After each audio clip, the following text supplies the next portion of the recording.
Siapa tahu kalau Jawa Barat sukses, maka sesuai kewenangan yang dimiliki oleh Kementerian HAM akan menyampaikan kepada Menteri Pendidikan Nasional untuk mengeluarkan peraturan supaya bisa jadikan model ini bisa dilaksanakan secara masif di seluruh Indonesia. Masif di seluruh Indonesia untuk ke depan. Program ini seperti apa, Pak? Gini, saya menemukan setelah saya pelajari, saya sudah larikan will saya sudah sampaikan kepada saya. Kemudian dari eselon 1 sampaikan menginformasikan kepada saya akhirnya berkesimpulan begini. Pendidikan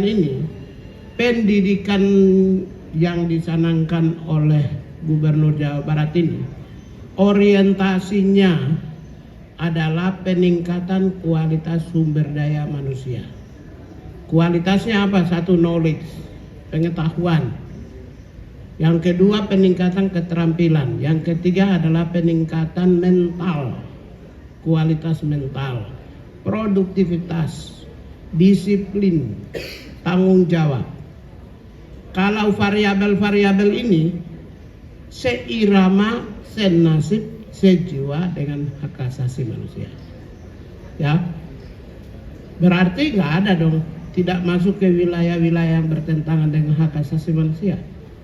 Yang dikhawatirkan itu adalah yang kemarin saya bilang corporal punishment.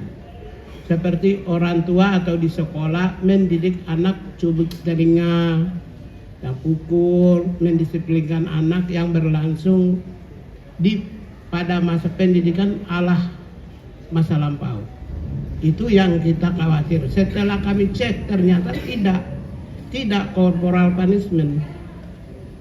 Jadi ini tidak bertentangan sedikit pun. Gini, di dalam Undang-Undang Nomor 30 2003 Pasal 6 ayat 1 maupun juga berbagai instrumen HAM, itu pendidikan itu adalah hak warga negara sekaligus kewajiban warga negara. Sedangkan aspek lain itu kewajiban itu pemerintah. Kecuali kalau kewajiban rakyat itu bayar pajak. Tapi dalam konteks pendidikan itu hak warga negara dan kewajiban. Sesuai dengan undang-undang ya, pendidikan nasional itu anak diwajibkan berpendidikan umur 7 sampai dengan 15 tahun. Diwajibkan. Kalau kewajiban berarti ya pemerintah bertanggung jawab dong. Ada regulasinya dong, ada otoritasnya dong. Karena itu tidak ada pelanggaran. Tidak ada bertentangan dengan HAM. Seirama, senasib, sejiwa dengan HAM. Siapa di dunia ini yang menolak pendidikan? Coba angkat tangan. Kalau ada yang menolak pendidikan berarti belum membaca prinsip-prinsip dasar hak asasi manusia. Saya yakin tidak ada orang yang menolak pendidikan. Dan konten 99,9% dari pendidikan di Jawa Barat ini adalah isinya adalah pendidikan. Ada formalnya dan ada non formalnya, juga ada informalnya di situ. Seirama dengan Undang-Undang Pendidikan Nasional, seirama dengan Undang-Undang Hak Asasi Manusia, seirama dengan instrumen hak asasi manusia, khususnya ekonomi, sosial dan budaya, pasal 13 dan 14. Jadi seirama. Karena itu saya menyampaikan sebagai Menteri HAM mengapresiasi pemerintah Jawa Barat yang sedang mempersiapkan SDM yang unggul pada masa yang akan datang. Kami sudah targetkan 2035 itu go global.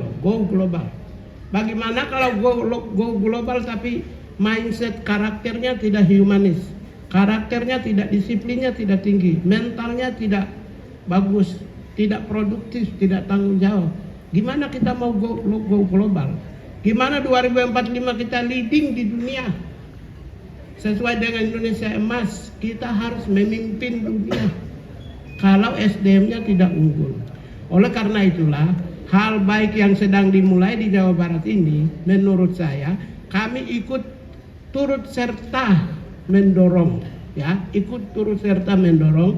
Siapa tahu kalau Jawa Barat sukses, maka sesuai kewenangan yang dimiliki oleh Kementerian HAM akan menyampaikan kepada Menteri Pendidikan Nasional untuk mengeluarkan peraturan supaya bisa jadikan model ini bisa dilaksanakan secara masif di seluruh Indonesia. Masif di seluruh Indonesia untuk ke depan, ya. Saya kira itu ya dari kita dan terima kasih. Jangan lupa subscribe ya.